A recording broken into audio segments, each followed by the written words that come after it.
Почитувани гледачи, како што и најавивме на почетокот на вестите, гостин во студио зборуваме на тема развој на говорот кај децата до 3-та година.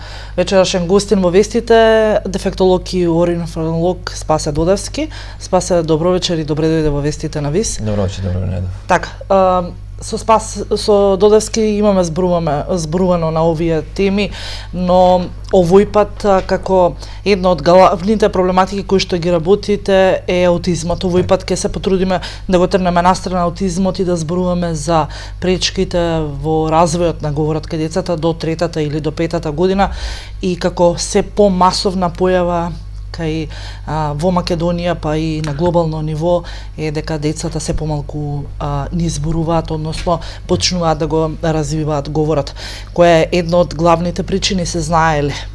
Исклучувајќи го повторно ќе спомнам аутизмот.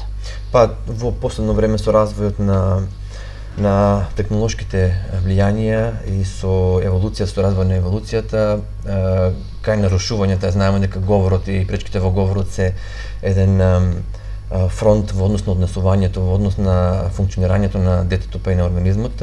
Таму се гледат, таму може да се видат и првите нарушувања, а со тоа и целокупната функционалност на организмот. Ние како Центар за аутизам имаме голема фреквенција на деца со најразлична симптоматологија, меѓутоа сега за последно време се забележува се поголем број на деца со аутистична симптоматологија.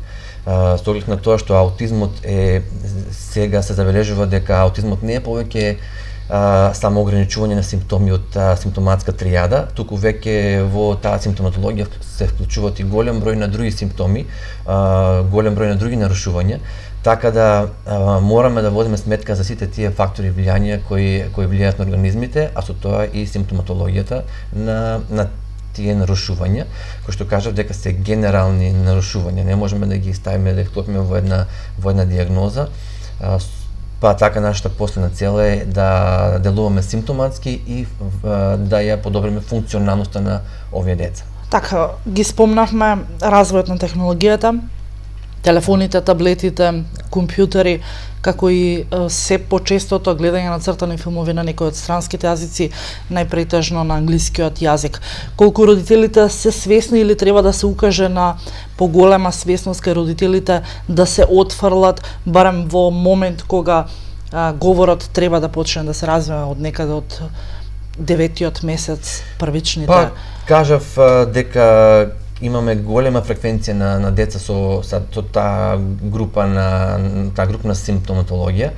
Да, технолошките средства, технолошките влијанија под кои се изложени денешните деца во модерните семејства играат голема улога, меѓутоа во појавата на таа симптоматологија на аутизам или генерална аутична симптоматологија влијаат и други фактори. Например, сега е најголемото влијание го имаат со интолеранцијата на храната.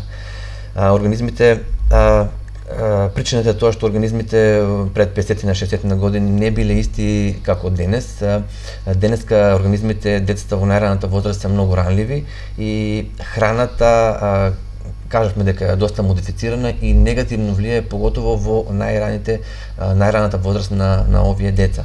Значи тоа е интолеранцијата, кажавме дека се технолошките средства, вакцините секако дека влијаат, не дека вакцините, составот на вакцините се нешто посебно поразличен од оние кои што биле пред 50 на 60 години, меѓутоа се сведува на тоа што еволуцијата на организмите е доста намалена, организмите се доста ранливи и не можат да ги издржат тие влијања на вакцината, која што е на бура во организмот на малиот организам.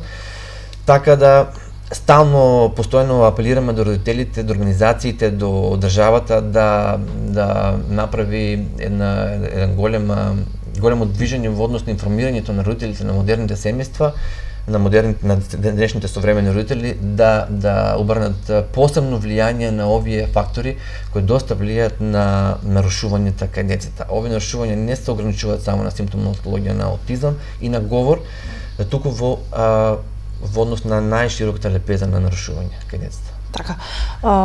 Го поставивме како проблем, но ќе најдеме ли решение? Барам овде кај нас во Македонија во средина, да кажеме, помала за разлика од она глобално глобален проблем кој што го имаме во поголемите земји. Можеме ли да допреме до сршта на проблемот да го решиме? Или пак да намалиме бројката, бидејќи масовноста е видлива? Се што ние имаме добри показатели, имаме организации, стручњаци, центри кои што работат, Сојуз на дефектолози, организација кои што постојано ги сондира овие работи. Нашиот центар за аутизам на регионално ниво има добри показатели, има и други организации кои што укажуваат.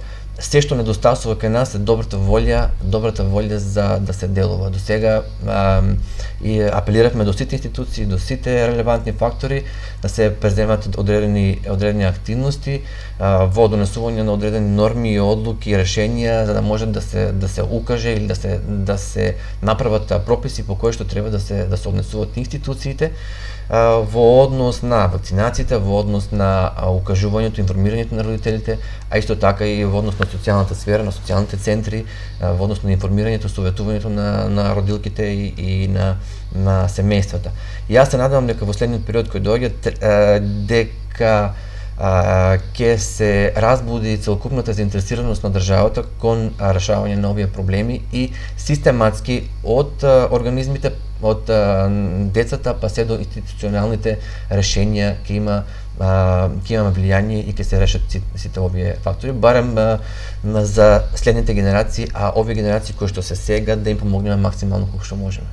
Така, јас ти благодарам, темата е навистина обемна и голема, ќе имаме можност да разговараме во некои од емисиите кои што не го дозволуваат времето. Ви благодарам уште еднаш што бевте дел од ова издание на Вестите, а ние почитувани гледачи продолжуваме понатаму со останатите теми од Вестите.